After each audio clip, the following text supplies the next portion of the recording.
funny thing about Ender's character is I never meant him to be important in any other story. When I wrote the original short story of Ender's Game, Ender was just the kid, the story was done, that was it. It was when I was working on a novel called, at that point, Speaker of Death, became Speaker for the Dead. I was having fits with it until I suddenly thought, what if this character is Ender years later? And so I started trying to write it that way, and it was really working except for one tiny problem. Ender's Game, the short story, did not end right. And that's how Ender's Game was born. It only existed in order to set up Speaker for the Dead. There were no other sequels in mind. Since then, of course, there have been other books in the Ender universe, so it's not as if Ender gave rise to everything.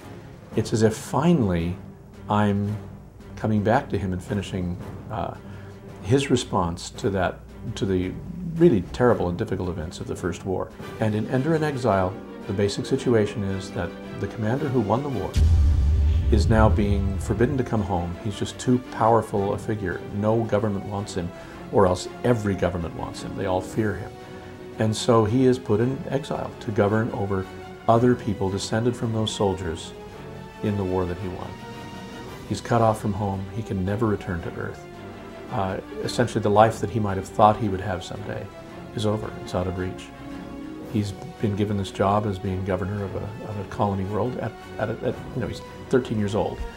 14, I think, by the time he gets there. And how does a 14-year-old govern adults? It's a tough assignment for a kid, but in the process of the years that this book covers, he has to grow up. He has to find a place for himself in the adult world, because the war is over, and that place is gone. Most of Ender in Exile takes place between chapter 14 and chapter 15. Then I cover all the material of chapter 15 again. And then we have the last section of Ender in Exile that takes us a little farther forward. But most of this book takes place on the starship that is traveling between Earth and the first colony planet.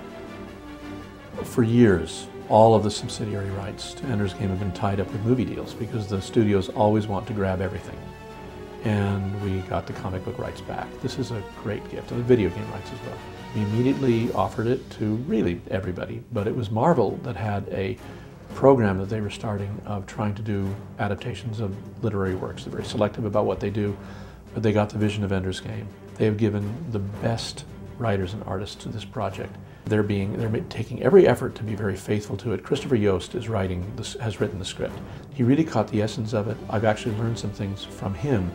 And then the artist, Pasquale Ferry, who's doing Ender's Game. He was a fan of the book already, but he's also, I'm a fan of his. I mean, it's like he's the cinematographer, and he's a great one. He chooses these gorgeous angles and really expressive characters. He does things comic books aren't supposed to be able to do. Every one of these books is designed to be a novel in its own right. And I think with Ender in Exile, if you've never heard of Ender's Game, you can still read Ender in Exile. It's the story of a soldier coming home from the war, only he can't come home, so he has to make a new home where he is, where he's sent. Nothing was going to hinder Ender Wiggin. In a way, that's what Ender in Exile is about, is that once he finds a purpose, once he has a goal, he will accomplish it.